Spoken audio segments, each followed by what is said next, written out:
ഒരു വലിയ നഗരം. ആ നഗരം ഭയങ്കര തിരക്കുള്ള നഗരമാണ്. ഒരുപാട് വാഹനങ്ങൾ ഇങ്ങനെ ചീറിപ്പാഞ്ഞു പോകുന്നുണ്ട്. ആളുകളൊക്കെ തിരക്കിട്ട് ഇങ്ങനെ നടന്നു പോകുന്നുണ്ട്. ഇവിടെ വലിയൊരു വൃക്ഷമുണ്ട്.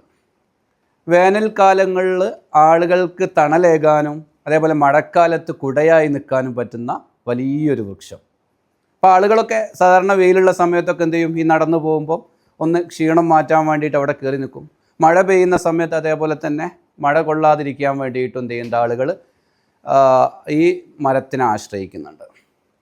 അങ്ങനെ ഒരു ദിവസം നോക്കുമ്പോൾ ഒരു കുട്ടി ആ മരത്തിൻ്റെ അടിയിലിരുന്നിട്ട് ഈ മരത്തിനെ ഇങ്ങനെ കൈകൊണ്ട് തട്ടിയിട്ട് ചോദിക്കുന്നുണ്ട്, മരമേ നിന്നെ ആരാണ് ഇങ്ങനെയൊക്കെ ഇങ്ങനെ താങ്ങി നിർത്തുന്നത്? മരം ആളോട് എന്ത് ചെയ്തില്ല, കുട്ടിയോട് ഉത്തരവൊന്നും പറഞ്ഞില്ല. പക്ഷെ തൊട്ടടുത്ത് ഒരു അമ്മൂമ്മ ഇരിക്കുന്നുണ്ടായിരുന്നു. അമ്മൂമ്മ ഈ കുട്ടിയെ അടുത്തേക്ക് വിളിച്ചിട്ട് കുട്ടിനോട് പറഞ്ഞു, മോനെ ഈ മരം, നീ കാണുന്ന ഈ വലിയ ഈ പടുകൂറ്റൻ ഒരു വൃക്ഷം അത് അതിൻ്റെ ആ തടി കൊണ്ടുണ്ടാക്കിയതൊന്നല്ല. നീ കാണുന്ന ഈ പച്ചിലകളും അതേപോലെ മുകളിലുള്ള ഈ പൂക്കളും അത് ഇതിനെ അലങ്കാരമാക്കി വെക്കുന്നേ ഉള്ളൂ. ഇതിനെ ഇവിടെ പിടിച്ചു നിർത്തുന്നത് ഇതിൻ്റെ അടിയിൽ മണ്ണിൻ്റെ അടിയിലേക്ക് പോയ കുറേ വേരുകളാണ്.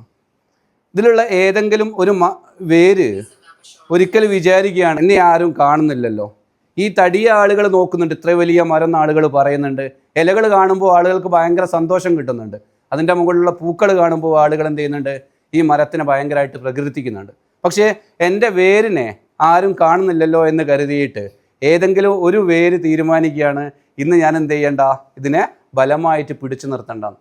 അപ്പോൾ ഈ അമ്മൂമ്മ ഒന്നും കൂടി പറയാണ്, മോനെ അങ്ങനെ എങ്ങാനും ആ വേര് തീരുമാനിച്ചാൽ ആ ദിവസം എന്തു ചെയ്യും, ആ വേര് എവിടെയാണോ ബലമില്ലാതായി മാറുന്നത് അവിടെയുള്ള മണ്ണുകൾ എന്ത് ചെയ്യും, ഇളകാൻ തുടങ്ങും.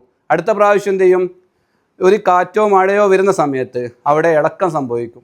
അങ്ങനെ ഒരു വേരിന് ഇളക്കം സംഭവിച്ചു കഴിഞ്ഞാൽ എല്ലാ വേരുകളും എന്തായി മാറും, ബലമില്ലാത്തതായിട്ട് മാറും. ഈ കാര്യത്തിൽ നമ്മൾ ചിന്തിക്കേണ്ട ഒരു കാര്യം എന്ന് പറഞ്ഞു കഴിഞ്ഞാൽ, നമ്മൾ വിചാരിക്കേണ്ട ഈ പടുകൂറ്റൻ വൃക്ഷങ്ങൾ നമ്മളിടയിലുള്ള എപ്പോഴും എക്സ്പേർട്ടായിട്ട് ഏത് സമയത്തും ടാർഗറ്റൊക്കെ അച്ചീവ് ചെയ്തിട്ട് ഏറ്റവും മുൻപന്തിയിൽ നിൽക്കുന്ന ആളുകളായിരിക്കും ആ നിലനിൽപ്പിൻ്റെ ആളുകൾ, ആ കമ്പനിയെ നിലനിർത്തുന്നത്. ചിന്തകൾ നമുക്കൊന്നും വേണ്ട.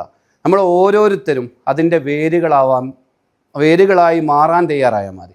ഓരോ വേരുകളും ആ വേരിൻ്റെ ഉത്തരവാദിത്വം നിറവേറ്റി കഴിഞ്ഞാൽ ഈ മരം ഏത് സമയത്തും ഒരേപോലെ നിലനിൽക്കും. ഓരോരുത്തരും ഈ വേരിനെ പിടിച്ചു നിർത്തുന്നതിൽ ഓരോരുത്തർക്കും ഉത്തരവാദിത്വമുണ്ട്.